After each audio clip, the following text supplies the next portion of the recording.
अकोट तालुक्यातील सातपुड्याच्या पायथ्याशी वसलेल्या व संत नागास्वामी महाराज यांच्या नावाने प्रसिद्ध असलेल्या ग्राम बोर्डी येथे दरवर्षीप्रमाणे यावर्षीही नूतन वर्षाच्या निमित्ताने बोर्डी ते श्री क्षेत्र शेगाव पायदळ दिंडीचे आयोजन करण्यात आले आहे।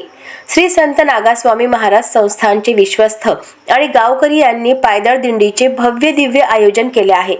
यावर्षी उद्या 23 जानेवारी रोजी संत नागास्वामी महाराज यांचे दर्शन घेऊन मंदिराजवळून गावात नगर प्रदक्षिणा करून सकाळी 7 वाजता पालखीचे शेगावकडे प्रस्थान होईल।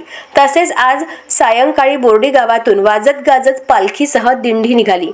दिनांक 23 शुक्रवारला लाळेगाव, वडाळी, मुणगाव, लामकाणी, रौंदळा या गावच्या भाविकांतर्फे दिंडीतील वारकऱ्यांसाठी चहा, फराळ, भोजन तसेच मुक्कामाची व्यवस्था करण्यात आली आहे।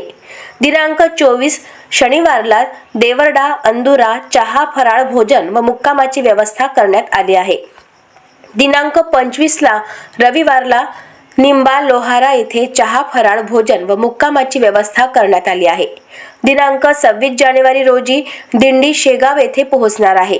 दिंडीमध्ये गायनाचार्य हरिभक्तपरायण कोंडीराम महाराज नागरगोजे, गोपाल महाराज काळे, मुरली महाराज यावलकर, ओमचंद हंतोडे, तर मृदुंगाचार्य योगेश महाराज नागरगोजे, महादेव महाराज आंधळे, रवी महाराज वाघमारे, तर विणेकरी श्रीकृष्ण सौंदळे, करण ठाकरे, चोपदार भीमराव बावणे, रमेश हिंगणे, श्रीकृष्ण मारोटकार हे राहतील।